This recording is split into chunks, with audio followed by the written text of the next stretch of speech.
They say you never really own the land. You just care for it long enough to pass it on. My father told me that the day he handed me the deed to this property, nestled just beyond the reach of the suburbs, where the hills roll low, and the soil remembers more than people do. For 27 years I lived here, worked here, breathed the crisp air coming off the stream that cut through the eastern edge of my acreage. That creek was never just water to me. It was memory made liquid. It fed the roots of the orchard my wife and I planted when our son was born, his small hands patting dirt around the first sapling while she steadied his shoulders. It nourished the pasture where our horses grazed through summer evenings, so quiet you could hear the grass bending. It cooled my hands after long days fixing fences and replacing shingles, and it never once asked for anything in return. Until the day they tried to take it. I first noticed something strange in late spring. I was out near the southern fence line, checking on a section that had come loose during the last windstorm. The grass was high, the creek running low from an unusually dry April, and the hum of insects thick enough to drown out thought. That is when I saw it. An orange stake driven into the ground near the creek bank, right on my side of the property line. At first I thought it was a mistake. Perhaps a utility crew marking underground lines, getting careless with their measurements. But when I followed the trail of disturbed earth, I saw more stakes, each one connected by fluorescent string, forming a crooked rectangle that carved through my land like it had already been claimed by someone else. I crouched beside one and saw the letters scrawled in black marker, HOA Dev. My stomach tightened into something hard and cold. The Homeowners Association from the development next door had always been aggressive. Ever since Silver Pines expanded 5 years ago, swallowing up what used to be farmland and replacing it with identical houses and manicured lawns, they had made no secret of their ambitions. They wanted access to my creek. They wanted to build what they called a nature-focused community feature, complete with paddle boats, a duck pond, and benches etched with inspirational quotes about serenity and togetherness. They had proposed it twice at county meetings. Both times it was shot down, largely because I stood up and showed the commissioners the original property lines, the environmental impact assessments, and the old water use rights that had belonged to my family since 1912. They did not take that well. Still, I had not expected this. I had not expected them to move in with markers and twine like colonizers staking a new territory. I had received no letter, no phone call, no formal notice of any kind. I pulled out my phone, photographed every stake with the date and time visible, and walked home with my heart beating harder than it should have. That night I sat at the kitchen table with a glass of whiskey and the county land plat spread before me, trying to calm down. I could not. Something in me, perhaps all those years in the army, perhaps just plain instinct, told me this was not an oversight or a miscommunication. It was the beginning of something deliberate, something planned. The next morning I walked the full length of the creek from the upper bend near the cottonwoods down past the western edge of the pasture. That is when I saw the second sign of intrusion. Tire tracks, heavy ones, the kind left by a digger or loader, pressed deep into the soft earth near the access gate that backed up to Silver Pines property. The gate itself had been bent inward. The chain that had secured it for years lay in the grass, snipped clean through. They had already been inside. I filed a police report that afternoon. A sheriff's deputy came out, took some photographs, nodded with what I suppose was meant to be sympathy, but his tone was lukewarm at best. Might be a civil matter, he said, tucking his notepad into his shirt pocket. Property disputes get murky. Hard to know who's right until the lawyers sort it out. Murky, like the water that used to run clear through my land before someone decided it belonged to them. I tried to contact the Homeowners Association directly. I called their management company and left voicemails. I sent emails marked urgent. No response. Just silence stretching into days. 3 days later, a white SUV rolled up to my gate and parked with its engine still humming. A woman stepped out. Blonde hair cut in a sharp bob, clipboard in hand, heels too thin for the gravel.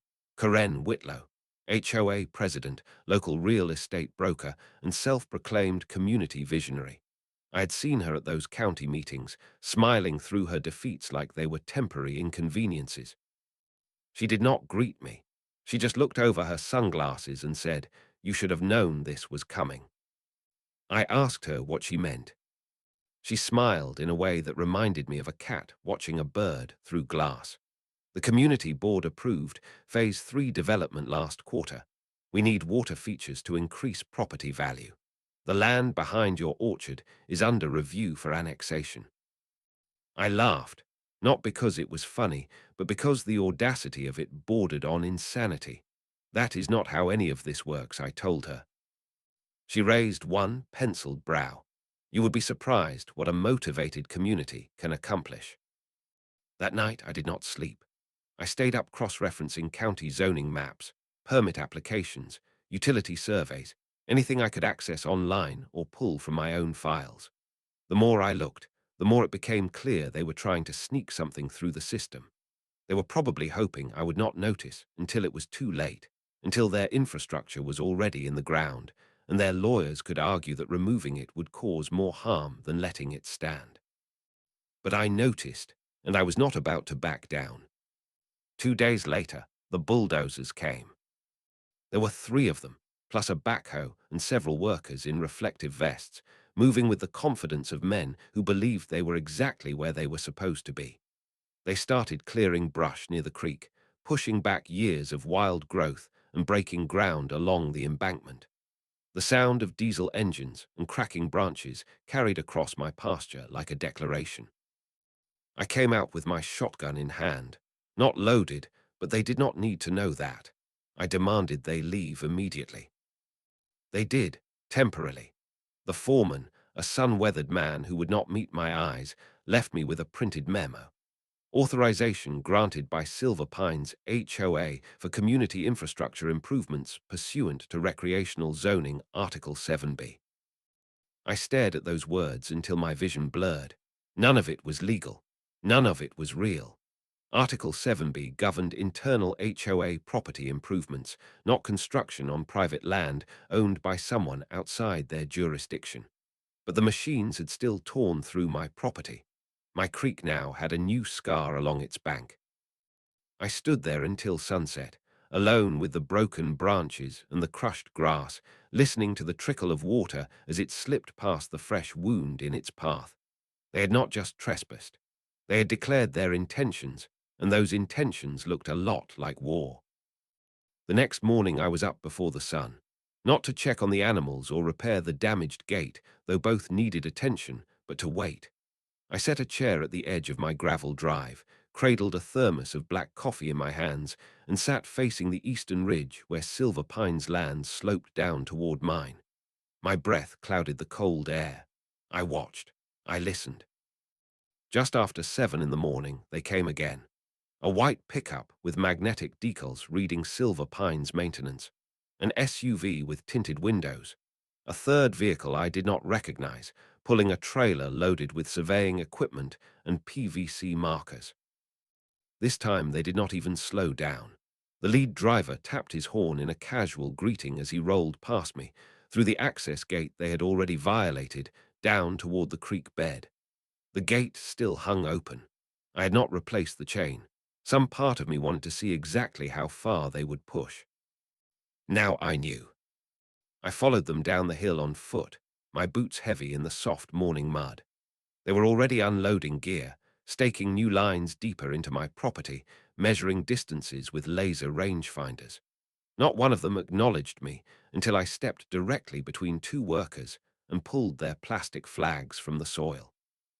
Unless one of you has a court order or a permit issued by the county, I said, you are trespassing.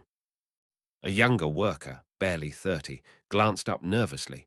We were told this area was approved. By who? Silver Pines HOA, he muttered, already looking away. I almost felt sorry for him. Almost. Homeowners associations do not overrule land deeds, I said. That is when the SUV door opened and Karen Whitlow stepped out. This time she wore boots, expensive ones that had probably never touched actual dirt before today, and a long puffer jacket that looked like it came from a catalogue. She approached slowly, the way someone might approach a stray dog they were trying to assess for danger. "We are conducting a hydrological survey," she said, consulting her clipboard as though the answers to everything were written there. "It is preliminary, for planning purposes." I stared at her without blinking. "You do not have jurisdiction here." Her voice dipped into that patronizing register I had come to recognize. "Mr. Weller, you have made it abundantly clear that you are resistant to change. But this project benefits the entire community. Controlled water flow, wildlife conservation, recreational access. This is not just for us. It is for future generations. And my rights, my crops, my property line." She sighed as though explaining basic arithmetic to a stubborn child. "We are working with the city on a joint development agreement. It will all be sorted out." "You are lying." I did not shout. I did not wave the documents I had printed from the county zoning office the night before. I simply looked at her and let the silence do its work. For the first time, something flickered in her expression. Not fear, just hesitation, a crack in the performance. But it passed. Her jaw tightened. "If you interfere again," she said, "we will involve legal counsel. This is not your backyard anymore, Mr. Weller. It is a community resource." I took a step closer, close enough to see the morning sun reflected in her sunglasses. "Then get off my land before I file charges." She did not move immediately, but her workers did. One by one, they packed their equipment and retreated to their trucks. Karen held her ground a moment longer, some silent calculation playing behind her eyes, then turned and climbed into her SUV without another word. That afternoon, I sat across from Roger Burns, my lawyer of nearly a decade, and one of the few people in town who still believed in paper files and handshake agreements. He read through the HOA documents I had collected, scanned the property plats I had printed, and rubbed his temples the way he did when something was both absurd and dangerous. "They are overstepping," he said finally. "No question about that. But they are not stupid. They will keep everything in a grey zone. Blurred language, verbal permissions, community vote rhetoric. They are hoping you will back down before this gets expensive." "I am not backing down." Roger nodded as though he had expected nothing less. "Then we start documenting everything, every stake, every vehicle, every piece of communication. And you do not speak to them again without me present. Understood?" Over the following week, I followed his instructions precisely. I installed trail cameras along the fence line and near the creek, high-definition units triggered by motion. I took time-stamped photographs of each new intrusion, every vehicle that crossed my boundary, every worker I could identify. I kept a handwritten log with dates, times, weather conditions, and detailed descriptions of what I observed. And still they kept coming, each time a little farther onto my land, each time a little bolder. A new marker appeared closer to my orchard. Then came the trenching. Small, shallow cuts at first, supposedly for survey lines or soil testing. But the trenches grew deeper each day. By the second week, they had a compact excavator on site and were digging what appeared to be the early foundation of a levee. I filed 2 more police reports. Deputies came, took notes, shrugged, left. One even suggested I consider mediation with the HOA board. Mediation. As though this were a disagreement about fence paint or mailbox placement rather than the systematic theft of my land and water. One evening just after sundown, I hiked to the edge of the new excavation zone and found something that made my stomach drop. A laminated sign staked into the freshly turned earth. Future site of Silver Pines Reflection Lake. Phase 3 Community Enrichment Project. Estimated completion, fall. There was no mention of my land. No asterisk. No footnote explaining that this serene pond with its artistic rendering of paddle boats and picnicking families was being built on property that belonged to someone else. Just a glossy vision of what they believed they were entitled to create. I photographed the sign from multiple angles, but did not tear it down. Evidence was more valuable than satisfaction. That night I stayed up late studying flood maps and county engineering codes. I had built structures before. I had poured concrete and understood how water and soil interacted. and I knew something they apparently did not. This land shifted. Beneath the topsoil lay a hidden layer of clay that held water like a bathtub. Build a dam here, especially a shallow, poorly engineered one, and you were not creating a peaceful pond. You were constructing a time bomb. 2 weeks passed in relative quiet. Not peace, never peace, but enough stillness to make a person wonder if perhaps they had reconsidered. The survey crews disappeared. No fresh tire tracks appeared in the mud. No new stakes violated my property line. Even Karen Whitlow's white SUV remained absent from the horizon. I should have recognized it for what it was, a false retreat, the calm before the storm. I was splitting firewood behind the barn when my neighbor Glenn came rolling up on his four-wheeler, his visor pushed back and his face flushed with urgency. You see what is happening down by the bend? He was breathing hard. They are pouring concrete, Weller, big trucks, work crews, full operation. I dropped my axe mid-swing and started moving. By the time I reached the eastern slope of my property, the sounds had grown louder. Engines groaning, men shouting, the metallic clank of rebar being driven into earth. And when I crested the rise, what I saw stopped me completely. It was no longer some vague threat of construction. They had built an actual dam. A long, ugly wall of poured concrete and stacked stone already stretched nearly 20 feet across the creek bed, forming a crude barrier. Water had begun backing up behind it, pooling into an unnatural reservoir that crept steadily toward my pasture fence. Excavators carved trenches for side channels. Piles of gravel waited in dump truck beds. Rebar bristled from freshly cured footings like rusted bones protruding from wounded earth. Workers in reflective vests and hard hats moved with the practiced rhythm of a project nearing completion. They had not paused to wait for approval or resolution. They had simply waited for a weekend when they could work fast and hard, presenting everyone with a fait accompli. My land had become their construction site, and I had not signed a single document authorizing any of it. I stormed down the slope. Nobody tried to stop me. Most of the workers looked away as I passed, probably warned that I was the difficult old man who believed he still owned what the HOA had claimed for the greater good. I found the site supervisor near the portable toilets, clipboard in hand and radio clipped to his vest. "You need to shut this down right now," I said. He looked up, startled. "You must be Weller." "Yes, this is my land. What you are doing here is trespassing." He hesitated, clearly uncomfortable. The lady said all the paperwork was settled. "What lady?" "Karen Whitlow. She told us this was a community infrastructure project approved by the city, gave us all the permits we needed." He handed me a sheet of paper printed on a fish-looking letterhead, but it was not from the city. It bore the logo of the Silver Pines HOA Infrastructure Committee, a collection of signatures from board members with no legal authority over my property. No city seal, no county approval, nothing that would hold up under the slightest scrutiny. "Pull your workers off this site," I said, "or I bring the sheriff out here and we do this the hard way. This is your last warning." He did not argue. He just glanced at the massive concrete structure behind him and said, "We will call it for the day." I knew what that meant. A pause, not a stop. Come Monday, they would be back with fresh excuses and forged documents and the same assumption that I would eventually give up. By nightfall, they were gone, but the dam remained. And now the damage was becoming visible everywhere I looked. The once free-flowing creek had slowed to a weak trickle downstream of the barrier. My lower field, where I grew alfalfa, was already beginning to yellow from lack of irrigation. The natural spring that fed my livestock trough had run dry.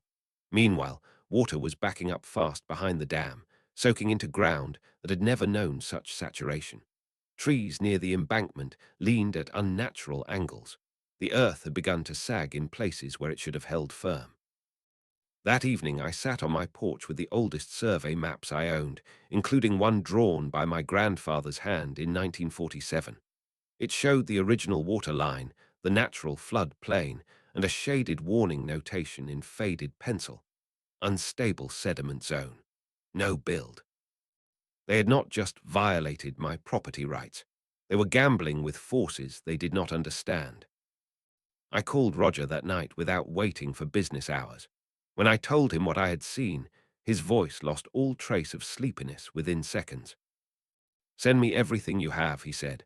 "Photographs, video, whatever documentation exists. I will have a cease and desist drafted first thing Monday morning. We hit them with that, then go directly to the county with a formal complaint. And if they do not stop."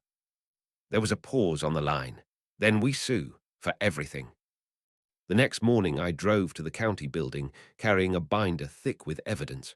Photographs arranged chronologically, video files on a flash drive, property plats, recorded timestamps, a signed statement from Glenn confirming he had personally witnessed construction vehicles crossing onto my land. I filed a formal complaint with the zoning commission. Then I walked down the hall to the water authority office and requested an emergency site inspection. The clerk behind the counter raised her eyebrows when she saw the HOA's name on my paperwork. "You are not the first person to complain about them," she said quietly. "Not by a long way." The HOA moved faster than the bureaucracy. 2 days before the scheduled inspection, I found a fresh notice taped to my front gate. HOA violation notice, unauthorized structures and nuisance landscaping. Attached were 3 grainy photographs. One showed my old barn. Another captured my slightly leaning tool shed. The third depicted a small compost pile behind my house. It was a distraction, a counterattack designed to make me look like the problem, to bury my legitimate complaints under a pile of petty grievances. I tore the notice down and called Karen directly. She answered on the second ring as though she had been waiting. "I do not know what you think you are accomplishing," I said, "but it ends now. That dam floods 1 more inch onto my property, and you will be answering to the state." She did not raise her voice. She did not sound worried. "You are interfering with progress, Mr. Weller. This is not personal. It is simply necessary. The community deserves these amenities. Property values depend on them." "At what cost?" A pause stretched between us. Then her voice dropped several degrees colder. "We will let the courts decide." The line went dead. But Karen was no longer my only adversary. That weekend, while the HOA hosted ribbon-cutting ceremonies and paddle boat demonstrations on their new reservoir, I walked through my fields documenting the destruction they had caused. The orchard's root systems were failing from insufficient water. My topsoil, once moist and dark with nutrients, crumbled into dust between my fingers. Years of careful stewardship dissolving because someone wanted a lake view and a bump in property values. I made a decision that night as I sat alone in my darkened kitchen. If the flood had to come to wake these people up, then so be it. But it would not come from any action of mine. It would come from their own arrogance, their own shoddy construction, their own willful ignorance of how water and earth actually behaved. I climbed into my attic and retrieved a folder marked 1972 flood. Inside were black and white photographs, old engineering notes, and hand-drawn diagrams my grandfather had made when he built retention walls upstream decades ago. He had studied this land intimately. He understood its weaknesses. He had always warned us never to interfere too much with the creek's natural flow. "Hold water back long enough," he used to say, "and eventually it will find another way forward." They had not listened to warnings from the living.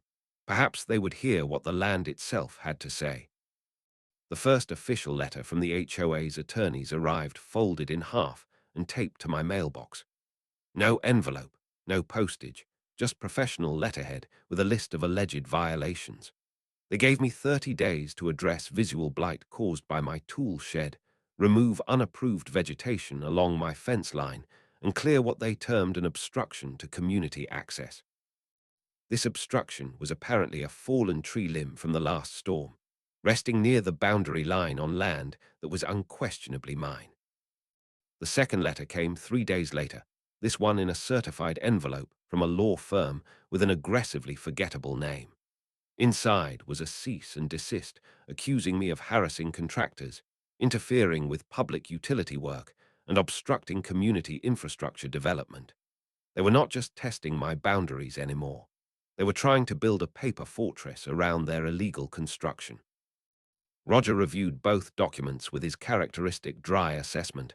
"They are fishing," he said, "hoping you will make a mistake, lose your temper, do something they can use against you in court."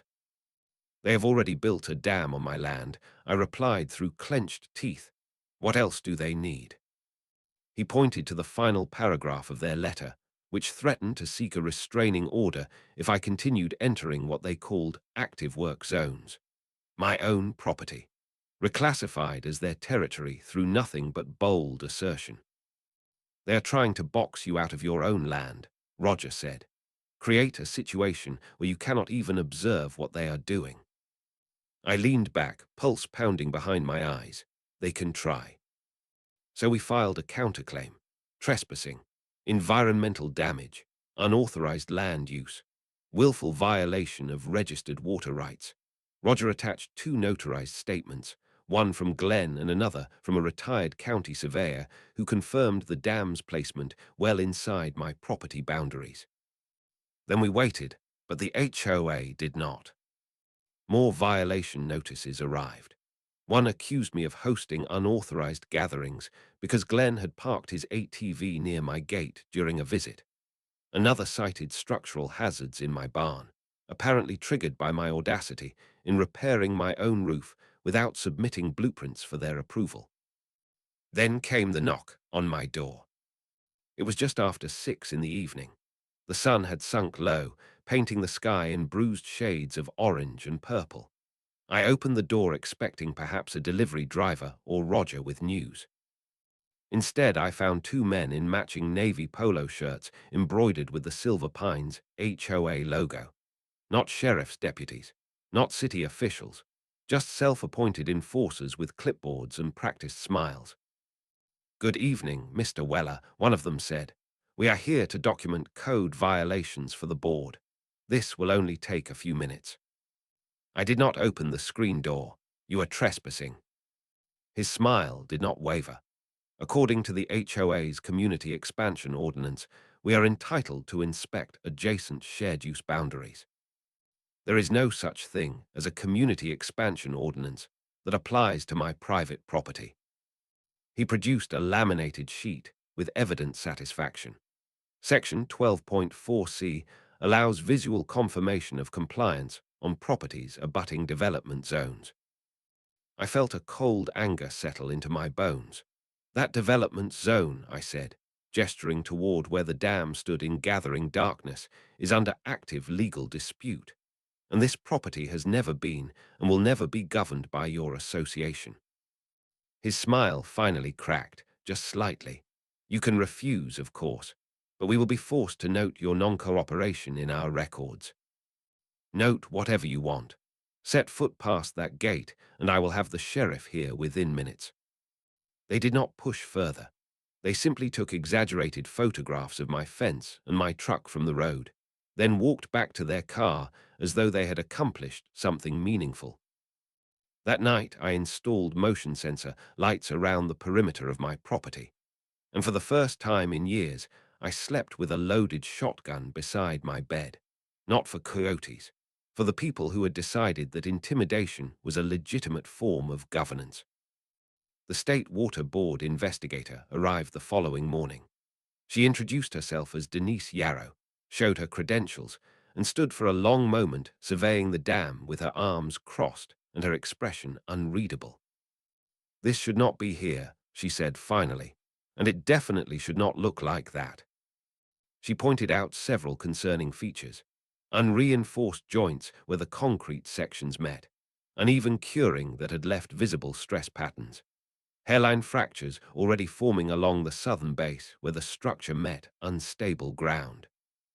She asked me to walk with her downstream. We passed my wilting orchard, crossed the cracked earth where water should have been flowing, and stopped at the natural runoff basin that had served this land for generations. She pulled a moisture meter from her bag and inserted it into the soil. The reading came back nearly 0. "I am going to file an emergency assessment," she said, making notes on her clipboard. But I need you to understand something. Do not expect instant results. They will push back hard, especially if they think this has become political. It is not political, I said. It is personal. They are building a monument to themselves using the bones of my land. She met my eyes and nodded slowly. Then document everything you possibly can. Be louder than they are. In situations like this, truth usually gets drowned when the water rises, unless someone makes sure it does not. Before she left, she handed me her card. Call me immediately if anything changes, she said, especially regarding the structure itself. If it shifts, leaks, or makes unusual sounds, I need to know right away. I did not have to wait long. That weekend brought heavy rain. I hiked down to the dam to check its condition and found that the water level behind it had risen nearly 2 feet. The surface tension shimmered like dark glass, silent and pressurized. But along the southern corner, something new had appeared. A damp crescent of discoloration spreading across the concrete like a bruise slowly forming beneath skin. The crack had grown. It was weeping moisture. I crouched low and pressed my palm against the surface. The concrete felt wrong, warm when it should have been cool, soft in a way that solid structures should never feel. The dam was no longer merely a violation of property law. It had become something far more dangerous. A loaded weapon pointed at the very neighborhood that had built it. And their finger was still on the trigger. I stood at the base of that dam as twilight fell, staring at the dark seepage like it was a wound that refused to close. My fingers traced the dampness, and the wrongness of it settled into my chest. This was not just a crack. It was the beginning of something inevitable. Over the following days, I compiled a detailed report of everything I had observed. I used a laser level to measure subtle changes in the dam's alignment. I documented small depressions forming in the soil nearby, slight shifts in how the retaining structures sat against the earth. I borrowed a drone from Glenn's nephew and captured overhead footage showing the reservoir expanding well beyond its original marked boundaries. At night, I edited the footage together with annotations, timestamps, and captions explaining what each image revealed. I uploaded everything to a secure cloud server and gave Roger access. Then I contacted Denise Yarrow again. Her reply came within hours. Received. Reviewing immediately. I will be back out this week. Stay safe. But while the authorities moved through proper channels, the HOA doubled down on intimidation. Tuesday morning, a crew of landscapers hired by Silver Pines arrived with chainsaws and began cutting through vegetation near my northern fence. They claimed they were clearing sight lines for community safety patrols. It was a transparent excuse to establish presence on my boundary. I caught one of them leaning over my fence, photographing my equipment shed. When I confronted him, he mumbled something about documentation and retreated. I called the sheriff's office again. Deputy Ramos arrived, looking increasingly weary of these visits. They are claiming this is not even your property line anymore, he said, gesturing at the boundary marker I had repainted in bright orange. It is the same line it has been for 85 years. The same line that existed when their grandparents were renting apartments in the valley.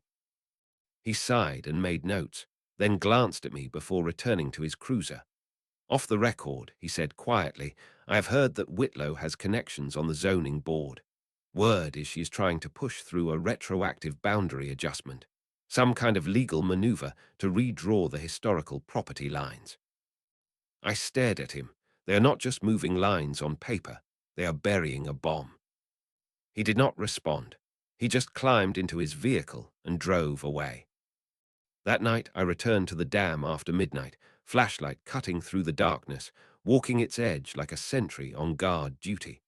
Moonlight reflected off the reservoir's surface, and I could hear water lapping against concrete with an urgency that had not existed before. A constant wet slapping sound that seemed almost hungry. And then I heard something else, a low groan rising from deep within the structure, not loud, but resonant, the kind of sound stressed metal makes before it gives way. I crouched and swept my flashlight along the lower joints. The original crack had spawned children. A spiderweb of fissures radiated outward from the damaged section. Water no longer merely seeped. It beaded through the fractures in steady droplets, then ran in thin streams down the face of the dam.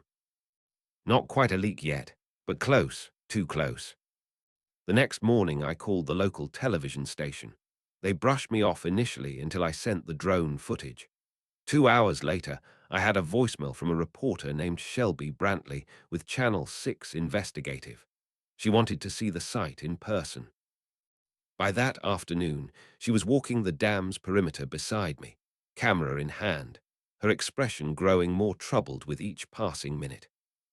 When I explained about the soil composition, the absence of proper permits, the lack of any hydrological study or engineering review, her eyes widened. They built this structure without any professional assessment of ground stability, she said slowly. No soil analysis, no environmental impact filing, and they built it directly on a layer of clay that cannot support the weight. I nodded. 1,000 tons sitting on earth that has been shifting since before my grandfather was born. She looked at me like I had just told her the neighborhood was built on top of an active minefield. By the time she finished filming and left the property, she had enough material to destroy the HOA's carefully constructed public image. But Karen Whitlow was not surrendering quietly. The next day, the HOA published a statement on their website naming me directly and accusing me of sabotage, misinformation, and deliberate obstruction of civic progress. They described the dam as a sustainable water feature benefiting the entire community. They characterized me as a bitter individual clinging to outdated property claims. The statement concluded with a line that seemed designed specifically to provoke me. Progress cannot be stopped by bitterness. I read those words several times, feeling not anger, but something colder and more patient, because it was not bitterness driving my actions. It was the memory of my father wading into that same creek to show me how water always reveals the truth if you pay attention. It was the years of labor, the calloused hands, the early mornings spent watching deer drink from the stream they had now dammed and claimed.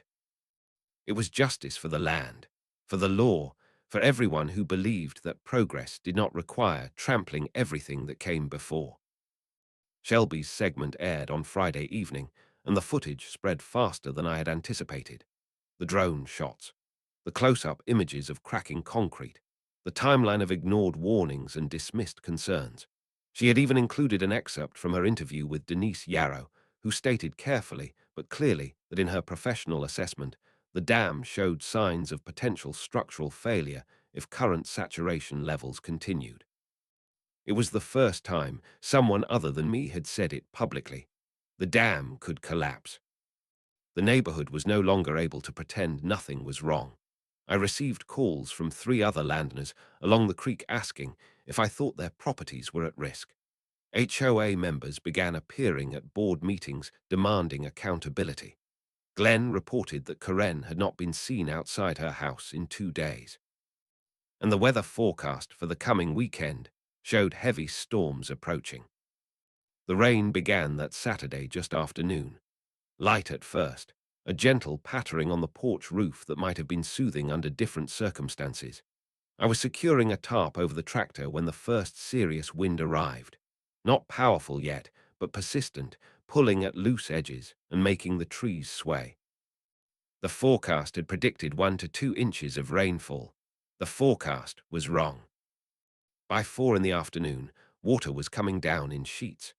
Wind drove it sideways, hammering against the barn doors, battering the windows with the intensity of something that had been waiting for release. Runoff poured down the slope, soaking the already saturated soil, gathering in channels that flowed toward the creek bed and the growing reservoir beyond. I kept checking the live feed from my drone, which I had programmed to hover above the dam on a scheduled rotation. The image was grainy through the storm, but I could see the water level climbing. It had risen 6 inches since morning and showed no sign of stopping. Waves slapped against the concrete lip, pushing at the sides with increasing force. The cracks along the southern base appeared darker now, more pronounced. At exactly 5, 43 in the evening, I witnessed the first breach. A plume of muddy water erupted from the southern base of the dam. Brief at first, like a cough. Then another surge followed. Then a steady flow began pouring through a gap that had not existed an hour before, carving a channel through the weakened clay below. I called Denise immediately. The call went to voicemail. I tried the county emergency line next. This is Edward Weller. I have video evidence of an active dam failure on my property. The structure was built by the Silver Pines Homeowners Association. I repeat, the dam is currently breaching, and their clubhouse and residential areas are directly downstream. The dispatcher asked for my exact location. I gave the coordinates. Then I grabbed my rain jacket and camera and headed into the storm. By 6:15, the breach had worsened dramatically. The dam still stood, but barely. The southern corner had eroded enough to create an opening the width of a small vehicle, and water roared through it like a fire hose turned on full blast. Sediment poured with it, darkening the flow into a thick slurry of mud and debris. Trees near the base had begun toppling. The ground itself seemed to be melting away. And across the reservoir, through the rain and gathering darkness, the Silver Pines clubhouse glowed with lights and the sounds of voices. Music drifted across the water. Laughter. They were hosting an event, some kind of celebration. They had no idea what was about to happen. I scrambled up to the ridge above the dam and waved my flashlight toward the clubhouse, sweeping it back and forth like a distress signal. I grabbed Glenn's emergency radio and tuned to the frequency the HOA used for neighborhood communications. This is Edward Weller. The dam is failing. Evacuate the clubhouse immediately. Respond if you can hear me. Static silence. I repeated the warning. Still nothing. At 6:32, I heard a sound that made my stomach drop through the floor of my body. A deep groan emanated from the structure below, followed by a sharp popping noise. Not an explosion, something worse. The unmistakable sound of concrete surrendering to pressure it was never designed to withstand. The reservoir seemed to surge all at once, the entire body of water heaving toward the weakened corner like a living thing seeking escape. And then the dam gave way. A massive section of the southern wall simply vanished, collapsing inward and then outward in an instant, swept aside by thousands of tons of water that had been waiting for exactly this moment. The breach widened with terrifying speed as water poured over and through the failure point, accelerating with every passing second. Within a minute, more than half the dam had ceased to exist. What followed was not merely a flood. It was a wall of sound and fury. Brown water churned with foam and debris, tearing through what remained of the dam and racing down the channel that had once been a peaceful creek. It carved its own path now, brutal and indifferent, destroying everything in its way. I ran for higher ground, stumbling through mud, rain pelting my face, recording everything on my phone. The flood barreled forward with locomotive force, and the Silver Pines clubhouse stood directly in its path. The water hit the building like a battering ram. Windows on the eastern side shattered instantly. The carefully arranged patio furniture that had looked so elegant in their promotional photographs was swept away in seconds. The dock snapped in half. Paddle boats that had been tied there were crushed beneath the debris. Screams cut through the storm as the people inside finally understood what was happening. Water poured through the broken windows and doorways, rising fast. Within minutes, it reached waist height inside the building. From my position on the hill, I could see residents wading through the flood, some helping others, some paralyzed with shock. Car headlights flickered and died as vehicles parked near the building were swept away by the current. A white BMW, probably belonging to one of the board members, twisted sideways, slammed into a light pole, and disappeared beneath the surge. And I saw Karen Whitlow. She stood in the doorway of the clubhouse, water swirling around her knees, her blonde hair plastered to her face. She was staring at the flood as though it had personally betrayed her, as though this was not a consequence but an injustice. She did not scream or cry out for help. She simply stood frozen while the water rose. Sheriff's deputies arrived shortly before 7, wading in from the western approach with flashlights and rescue equipment, shouting instructions that were mostly lost in the chaos. Emergency crews followed minutes later with boats and medical supplies. Someone pulled Karen out by the arm. Someone else carried an elderly woman wrapped in a soaked blanket to safety. I stayed on the hill and kept filming. By 7:20, the worst had passed. The water began spreading across the lower fields, no longer channeled by the failed dam, but following the land's natural contours. The clubhouse was a ruined shell, flooded and shattered, its manicured lawn torn apart as though clawed by something immense and angry. The artificial lake was gone. In its place lay only mud and silence and the aftermath of arrogance. That night I sat in my living room with every light off, my dog pressed against my leg, the weight of everything I had witnessed settling into my bones. I did not feel triumphant. The destruction brought no satisfaction. I had not wanted catastrophe. I had wanted them to listen. But even as the floodwaters drained and dawn approached, I knew what was coming. Blame, accusations. They would say I had sabotaged the dam. They would say I had orchestrated the disaster.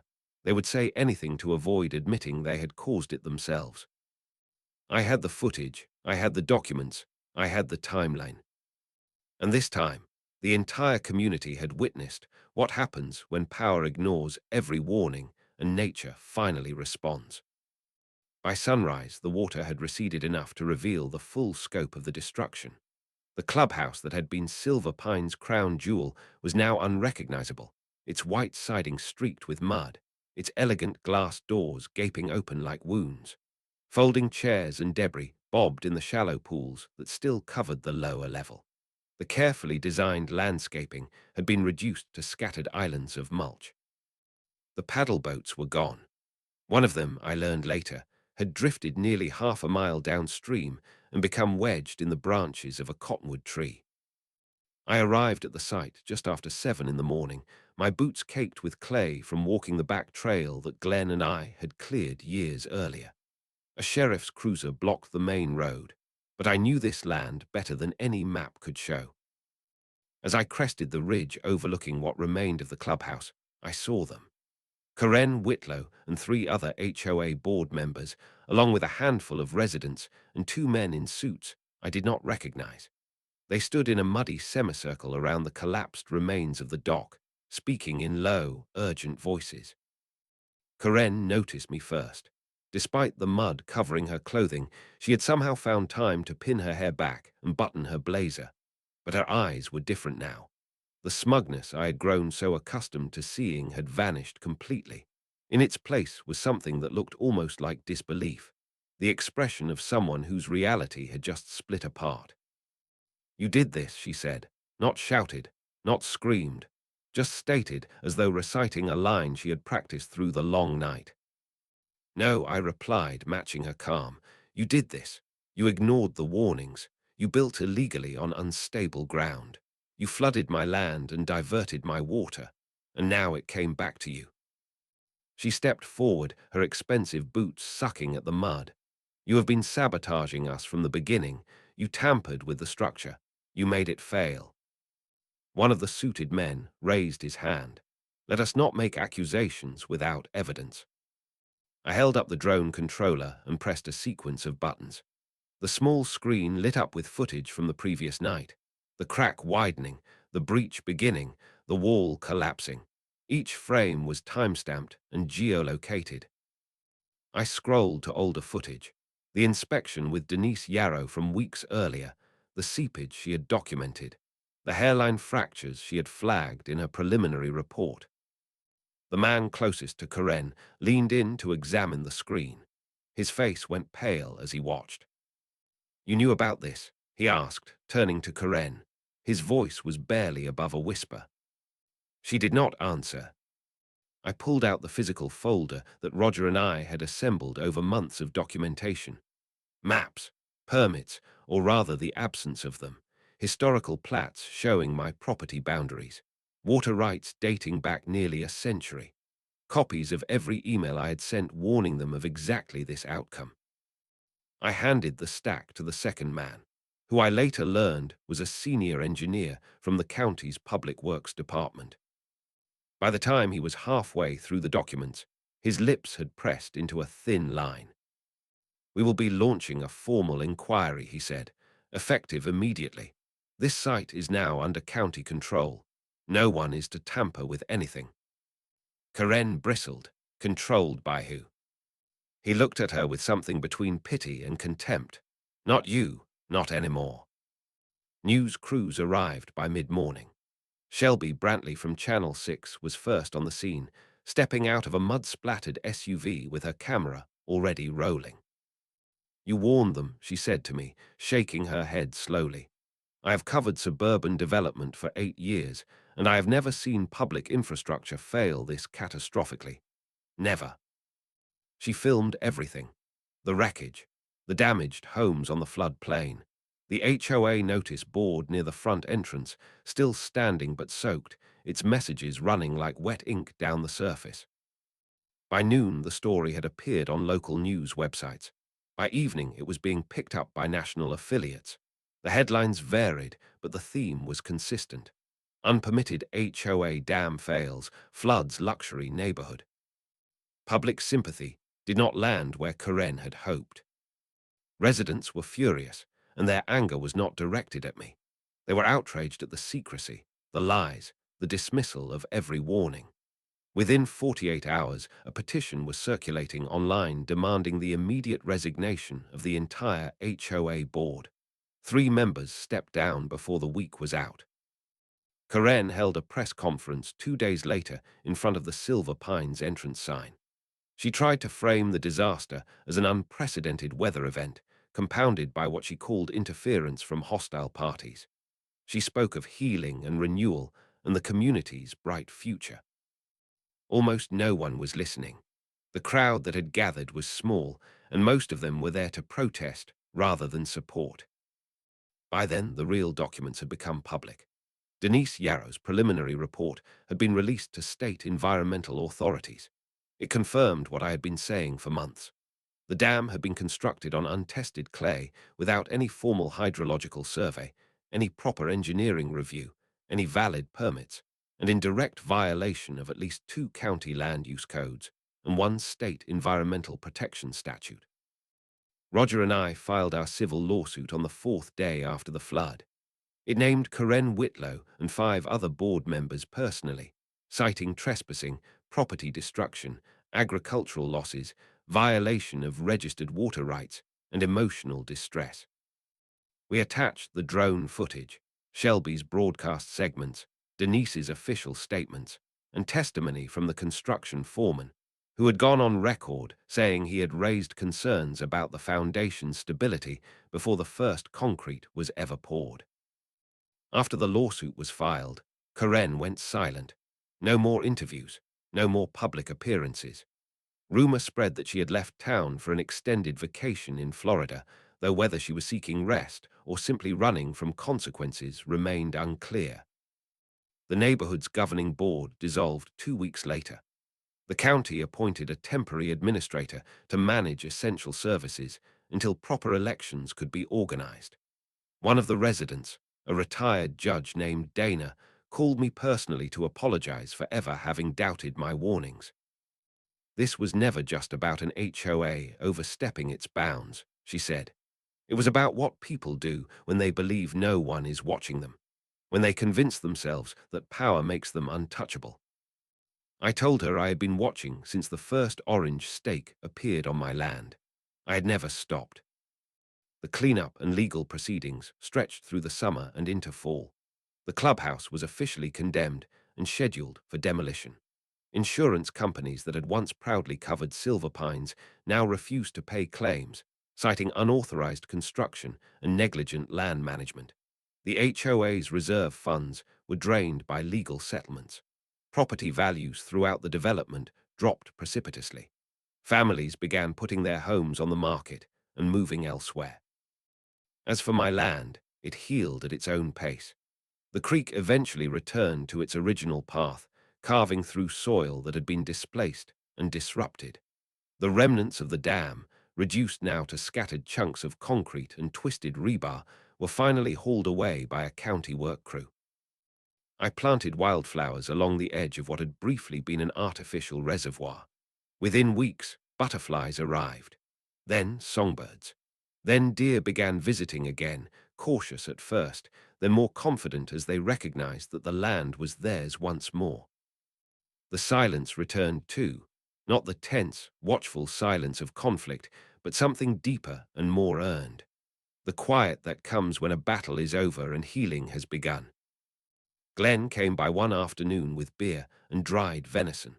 We sat on the tailgate of my truck, watching the sunset paint the ridge in shades of amber and rose. "Hard to believe there was a dam here just a few months ago," he said, gesturing toward the restored creek bed. I nodded, like it was never real. But it was.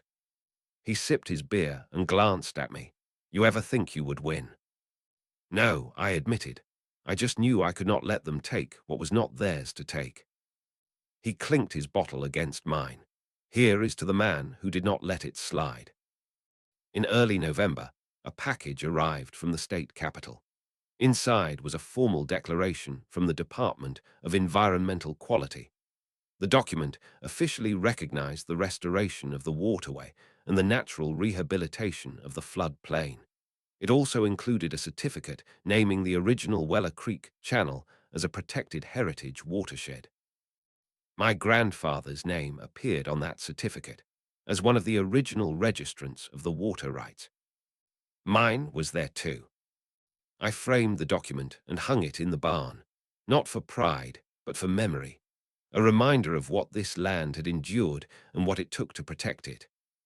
The final moment of closure came in December, just before the first snow of winter. I walked down to where the dam had once stood. Nothing remained but smooth ground and fresh grass already pushing through the soil. I stood in that quiet space and listened. For the first time in nearly a year, I heard the creek clearly, not muffled, not choked behind artificial barriers, just water flowing as it had flowed for generations before anyone thought to contain it. Clear and cold, and entirely unbothered by the ambitions of those who had tried to control it. I crouched beside the stream and let my fingers trail through the current. The water was bracing, almost painfully cold, but it felt more honest than anything I had touched in months. This land had endured so much. People who believed they could tame it. People who tried to exploit it for profit and prestige. People who forgot that being a steward of something means caring for it rather than commanding it. But the land never forgot. It waited with infinite patience. It endured every insult and injury. And when the moment finally came, it responded in the only language it truly knew.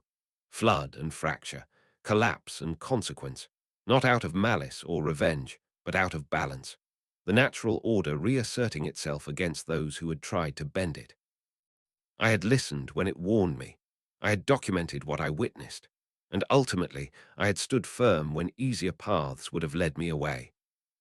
I never set out to become a symbol of anything. I am just a man with worn boots, a fence line that needs constant mending, and a creek that has known my family's name for a century. But if my experience means anything to anyone else, let it be this. Power that is taken without consent always comes due eventually. Nature does not negotiate. And if you build your kingdom on someone else's ground without asking, you should not be surprised when everything you constructed washes away in the night. Because land remembers everything, and water will always find its way home.